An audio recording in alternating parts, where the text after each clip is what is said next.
Hey, it's that time again. It's time for the Love and Logic podcast. This is Jedd Hafer at the Love and Logic Institute, here with my friend Dr. Charles Fay. Hello there. And Hi, Jedd. How you doing, man? I'm doing great. I'm so excited about this topic because it's near and dear to my heart. It's about youth sports. I love youth sports. That's because you're youthful and sporty. That's why it's near I and dear to your heart. am so youthful and sporty, and I thought we'd talk about how do you know that you're becoming overzealous about your child's sports career. Like you might sport, be right. getting a little overzealous about your child's sport or activity. Exactly. If, like, what would be some signs? Well, I'm thinking about if your kid's in T-ball and you're already yelling at the ump saying, "That was a ball!" Yeah, because for those non-T-ball fans, Yeah, the ball's just sitting there on it's a just tee. sitting there, so you really, there's no such Or thing. by that same token, your kid's in T-ball and you're bringing the radar gun, to... my kid's the pitcher, and you bring the radar. Yeah, gun. you got the radar gun back there, and you're standing behind the plate there. How about if you have your daughter's soccer number tattooed somewhere on your body, and she's 9? That sounds really painful. How about if you have inspired new procedures for parental involvement? That's known as the Charles rule. Yeah, we don't do that. Exactly. That wouldn't be good. That wouldn't be good. Or there's like, where they have the tournament, the people who run the tournaments, they have like a thing hanging around their neck with like a pictures staff. on it. And it's like they hold it up and they're like, "That's the guy." There's like an X through your face, a red X, the troublemaker. Yeah, Yeah. you're getting banned really from any. Yeah, sporting banned event. from youth sporting events. We laugh about that, but it happens. We had one in Denver. It was Pretty, really man. sad. Got a look lot at more this. views on YouTube than we get. I know, and there were even dogs on the field during the brawl. It was the craziest chaos. thing. But I tell you what, that 13-year-old umpire, hey, kudos to Yeah, you can't. I mean, this young is a kid person. probably Man. getting what, $20? He's getting paid $20 a game to umpire youth baseball. Yeah, he He probably more than loves earned it, his- and that's earned why his he's money doing that it. day. Right, he loves it. Yeah. Well, how about this one? Like you're on the. How about you send a terse email to the snack committee about the levels of electrolytes and proteins in the Right. in the snacks for the kids. Exactly. Or how about this one? If you see one of the parents on your team and they go and actually talk and are cordial to parents of kids on the other team, and you don't talk to them for the rest of the season. Yeah, you unfriend them. You unfriend them. Exactly. What are some other? I think people are getting the idea. We'll probably think of How some about more. if you ask for the birth certificates of like all of the other players? Yeah, that kid beat my son in a race, so I want to He's see got to his birth be like certificate. 6 years older than. And than that's my one kid. I've actually seen. Yeah, I've actually yeah. seen that one. Or you're already thinking scholarship, and the kid's like 4. Yeah, this year calling scouts. Exactly. You need to come see this kid. Or I got. Well, got- go yeah, ahead. well, No, you probably have 1,000 of yeah, these. because I'm one of these people. I do tend Well, to and you've get. got a kid currently in youth sports, I so that's know. kind of cheating because you're seeing this stuff But happen live. I tell you, I get overzealous. It's easy to. I got to reel myself back in. What's really helpful for me is YouTube.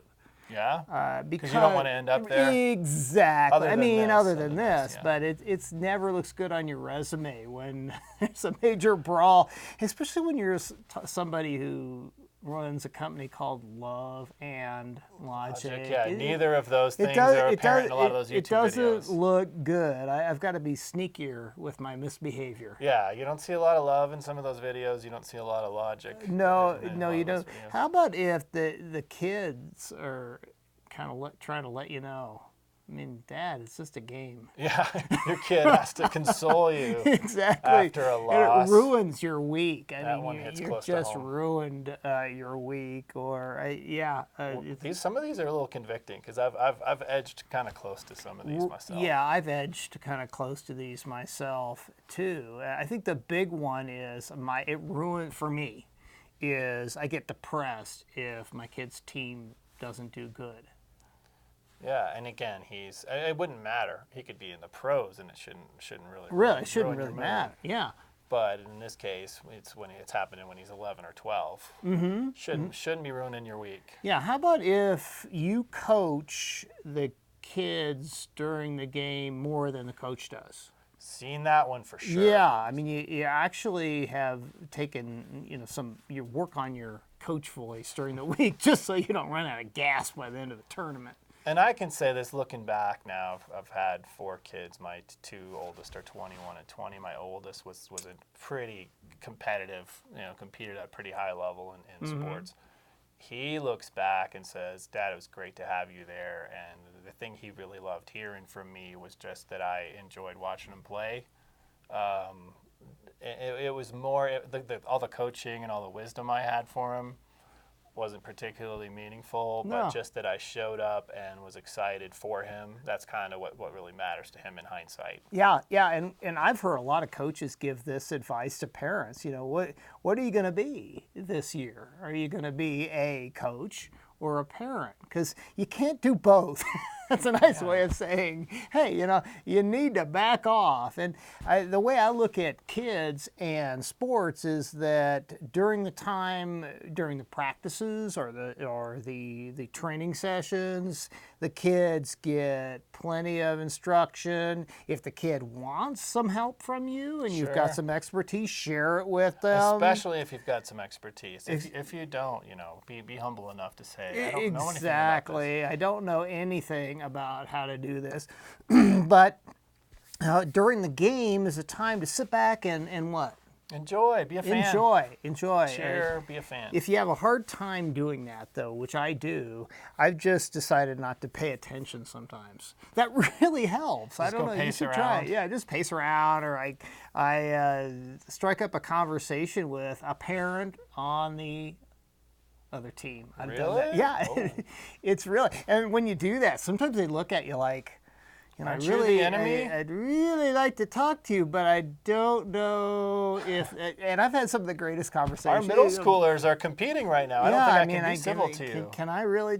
It's so think of how ridiculous that is. I know, it's so ridiculous, and but it's so fun when you do it, and it puts things in perspective. I think you realize that, hey, we're all here. We all have the same fears, the same desires. We all, even though we know it's wrong, tend to struggle a little bit with living through our kids because they are a reflection of us in our minds. In our minds, they are. So much we want them to do well. well. Yeah, we want them to be happy, right? But the reality is, if a spaceship plopped down, and not a nice spaceship. You're talking about reality. Yeah, now. reality and spaceship always go together. Well, they do. I'm a believer. I mean, I tell you what. If a mean spaceship full of mean aliens plopped down in the middle of the field that day, those kids would be on the same side, and those parents and I would be on the same side. We'd all, I'd pick up a soccer ball and try to wing it at the aliens, and there would be solidarity, there would be unity. Because all of a sudden we'd have the perspective of we're at least the human race together, and we're in it together. If you're watching this he's looking at me like I'm an alien, but I think that's a totally legit point. I think that's one of the strangest examples that anybody has ever used. All right, if there was a massive tornado, we would all help each other try to flee. The flood one is acceptable. Okay. When there's a flood, people band together. I've heard that one before. We'd all be stacking sandbags out there together. We'd all be doing that, but I never heard one about aliens. That would be like if you know that toilet paper. Can I say that? Toilet paper? Well, yeah, we'll censor it. That toilet paper family of bears. That's on TV, weird. that's weird. Imagine that, they multiplied, they got cloned, and see, that's how weird your example horrifying. was. That's horrifying. And they all showed up on the field, and they were irate because they were out of toilet paper. That would be scary. That's how a common weird cause. If all of a sudden we just realized, hey, we're human beings, and we had a common cause, we wouldn't view that 12-year-old opposing team as the enemy anymore. We have some perspective. No, we view them as Snuggles, the dryer sheet bear. I love Snuggles. Man. Yeah, he's so cute. And I'm the weird one. That's how that goes. No, I'm using appropriate metaphors. cartoon bears from commercials. Yeah, and snuggles. Why do people use bears? We end up talking a lot. I think they think that bears are cuddly, but we live in Colorado. I've encountered some real bears, and my first instinct was not to snuggle with them. It was to get out of there. I'm not afraid of bears when I'm hiking because I always choose to hike with somebody that's a little slower than me. It's a real that's a real skill. Yeah, the bears are going to catch me, and he's going to be safe. And outdoors skill number one: find friends that are slower than you. That's just pragmatic. It is simple, pragmatic survival skills, and that's what Love and Logic is all about. Is really practical skills. Practical skills. Speaking of practical, because we're going to go off on more tangents that make no sense. Okay. There's a book that I think you wrote that we call Parenting for Success. Parenting for Success. That actually would be helpful if I had a young son or daughter, and I wanted them to be the kind of person who succeeds in situations outside of, if they head off to get a job, they head off to school, they go off to play a sport. Right. Basically, going out into the big world out there. Well, I wrote that book because of how hard it is for employers, and it's been this way for a long time, to find real quality employees. These people might be good people, but they don't have the skills or the attitudes required to really succeed in the workplace. And some of the basic responsibility and work ethic stuff. Right, and success equals happiness, or contentment, I should say. And that, if you're successful in your job, you're going to enjoy it more. If you don't have the job skills, and I'm talking about how to get there on time, how to get back from breaks on time, knowing how to, when it's appropriate to use your cell phone versus not using your cell phone. How you should look when you show up for work. Yeah, and can I brag for just a second? Okay, go ahead. My number 2 son, worked at a restaurant, kind of a big restaurant, Uh-huh. and he started at the bottom. He started as a busboy. Just a few weeks in, he was one of the very few employees showing up wearing the proper attire that they were supposed to. Yeah. On time. Pirate suit? No, that would have been cool though. Yeah.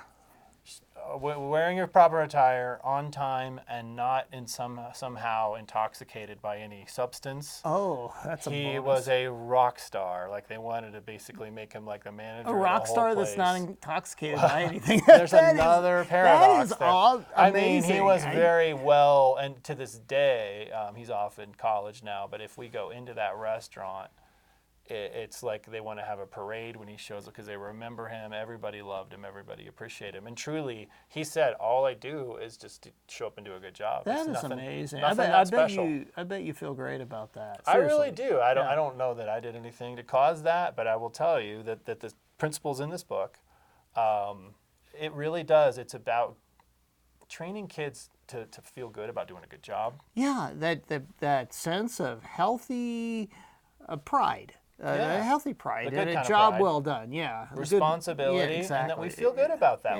You ever have a day where you get all your stuff done and you feel so good? Yeah. I like that one time when in 1986 when it happened for me. It's just a great feeling. I was 3 when that. Because your list is real short at that point. Exactly. Anyway, I don't mean to turn it into a commercial, but Parenting for Success, loveandlogic.com. Well, it's got just a lot of solutions to daily life stuff because that's how we teach these skills. It's not like you sit down with a kid and say, okay, here are the skills, this and that. I mean, it's through daily life. It's about teaching them how to get to school on time or without needing a bunch of reminders and nagging. It's how about to remember all the components of their uniform when they've got a game or practice. Exactly. How do you shake hands with somebody? Yeah. How do you be respectful? And those are all taught in daily life situations. How to not be a snot to the referee. Yeah. You're a Love and Logic parent when your kid's character matters more than whether or not they play. Ouch. I know where you're going with this. Yeah, you're a Love and Logic parent if you maybe pull the coach aside and say, hey, if my kid is not being respectful, you have permission to have them warm the bench. Yep. Yeah. I support you sitting them. I might even give you a high five. I might give you an extra orange slice or whatever the snacks are that day. Yeah, you're a Love and Logic parent if I lost my train of thought. Your kid's character is mattering more than the outcome or more than the kid's success in the sport or the activity. Yeah, you're a love and logic parent if when there's a bad call, okay, first of all, you're irritated and you feel like saying, "Hey, you're gonna buy a pair of glasses for that ref," Come on, you want to do that at first because we're normal people, right? You want to say that 'cause we're but then normal. you say to yourself, "Yes, my kid just had an opportunity to learn about the real world." And character building for my kid. Life is not always fair. There you go. The fair is in Pueblo, or at least it used to be. That's in Colorado. Life is so unfair that now I don't even think they have it there anymore. Do they? I think they do. Do they really? Still, yeah, it's still. Oh, a thing. good. Every state should have that because like a big old gigantic squash or zucchini or something. And down there, I tell you what, it's fascinating. But down there, the southern Colorado, that area, of southern Colorado, famous for melons of various kinds. That's right. You can get some crazy melons. Yeah, amazing melons and amazing people. Generational farms down there. 5, 6 generations of people working there. And we mostly went for the funnel cake. I'm not going to lie to you. You didn't eat. Funnel cake as big as your head, and then you don't want to eat for about 6 days. And that's it big. Just sits in there. I mean, big for you. Yeah. Thanks for noticing. Yeah. So back to sports and kids and activities. Would this just apply to a kid who's playing soccer or baseball? No, we've seen football. These kinds of issues with my child plays piano. My child's in drama and plays and different things. Just about any activity where I, as the parent, am rooting for my kid's success, I can overdo it. I can become a stage dad or a stage mom or a stage uncle or whatever. Right, and if you think you're not one of those people and you never will be, you're like teetering on the edge. Because I have to tell you what, we were talking about this ahead of time because we do a little bit of planning. Tons of preparation, a little bit of planning. Obviously, you can tell. And I was saying to Jedd, it's like a bag of Cheetos for me. Because I get the bag of Cheetos and I'm thinking, I can handle this. I'll just have a couple. I've got self-control. I'll just have a couple. And before long, I look like a road cone. It looks like I'm just slathered all that stuff all over my face. There's like 1 or 2 in the bottom of the thing. My stomach is distended, and it's not good. And here I am. I'm thinking, I can handle this. I'm not one of those people.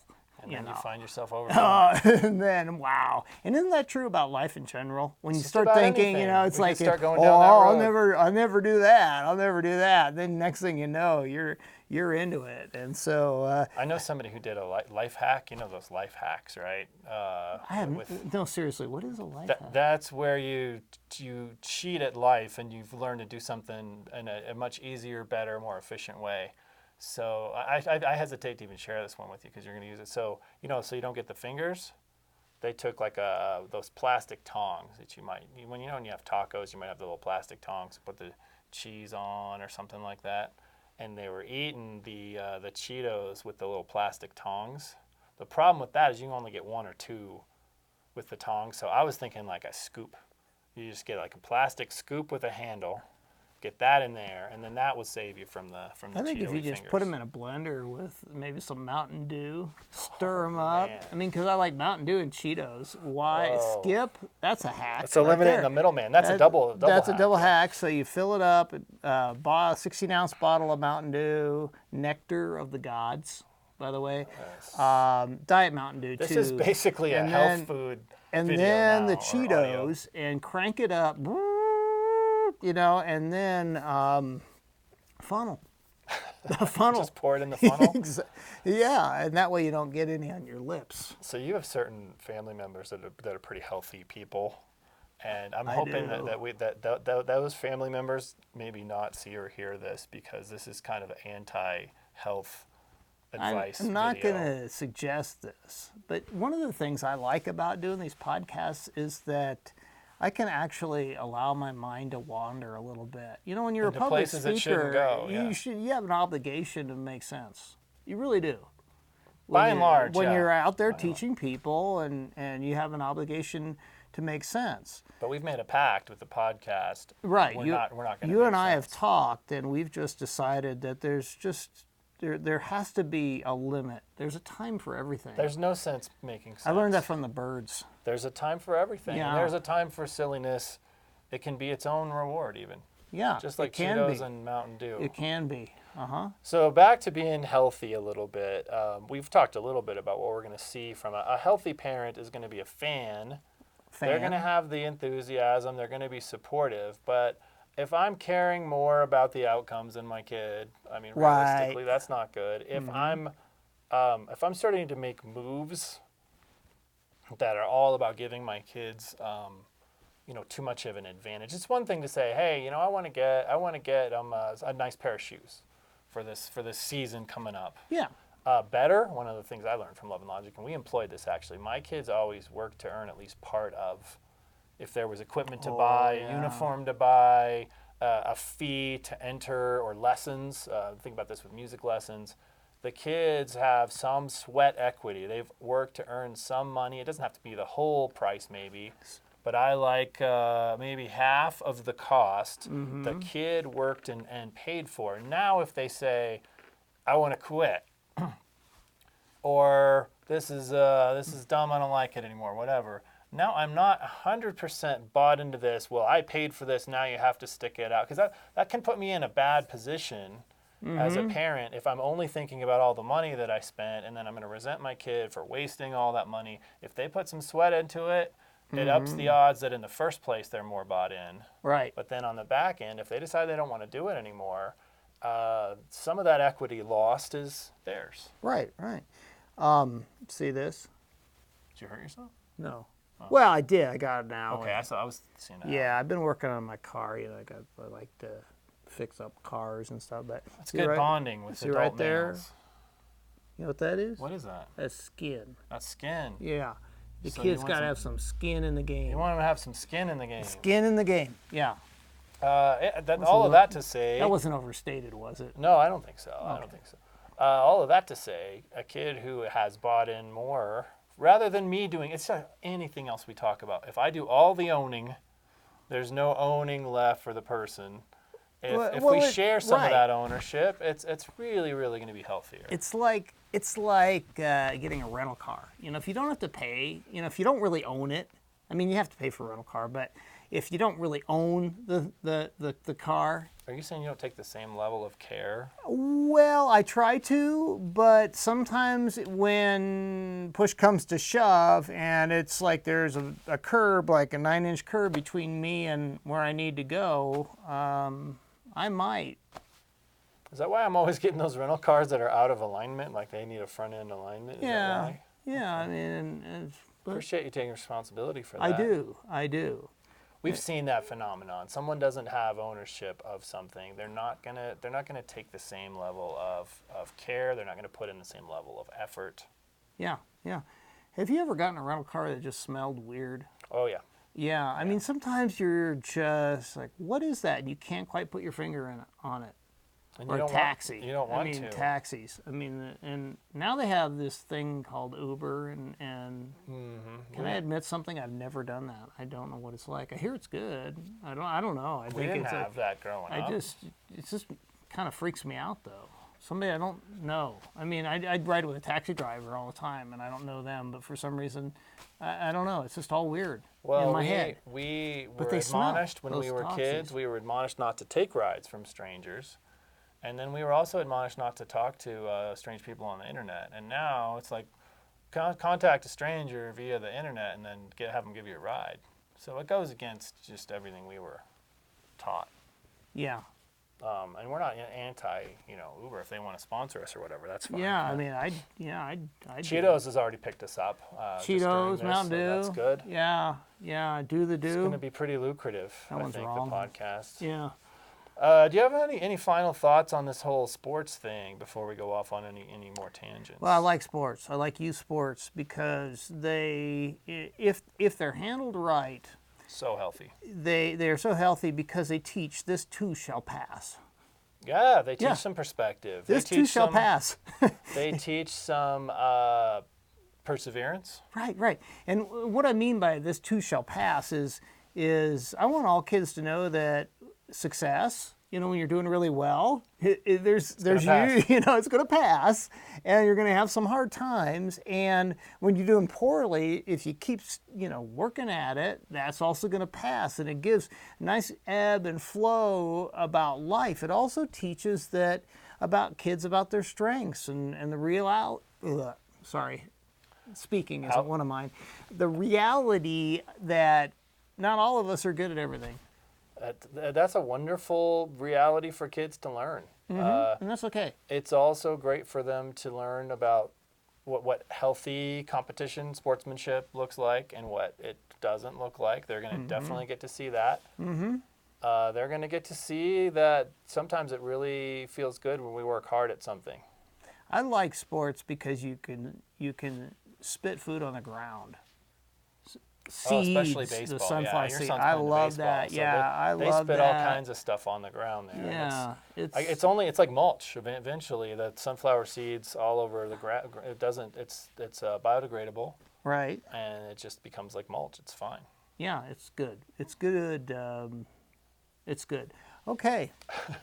Well, if you have questions about love and logic, you can talk to a real person. You can talk to a real person. 1-800 number, which is 800-338-4065. Right. And you get a real person Monday through Friday, 7 a.m. to 5 p.m. Mountain Time. We're in the Mountain Time Zone. We're in the Mountain Time. It's the less romanticized, often forgotten time zone. Right. Yeah. On TV, they'll just say 8, 7 Central. We just don't. Yeah, they always skip us, don't they? Us. Yeah.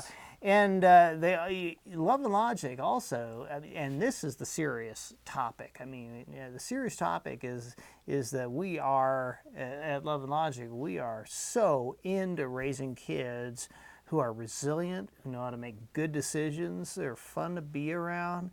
Do it in a way where, they have to be held accountable, right? Sometimes we have consequences in life that we have to live with because we've made poor decisions. Loving accountability. Kids, but loving accountability so that they grow up and you can still enjoy them when they're adults, but they know how to make good decisions so they can have good lives. Happy lives, and that's what we're about. So check out our more serious audios and videos that have some points, and typically we don't mention that are valuable junk food in those very much. But this is kind of like junk food. You need it once in a while. Just mindless. Yeah. Well, thanks for listening. Thanks for watching, and we will see you next time. See ya.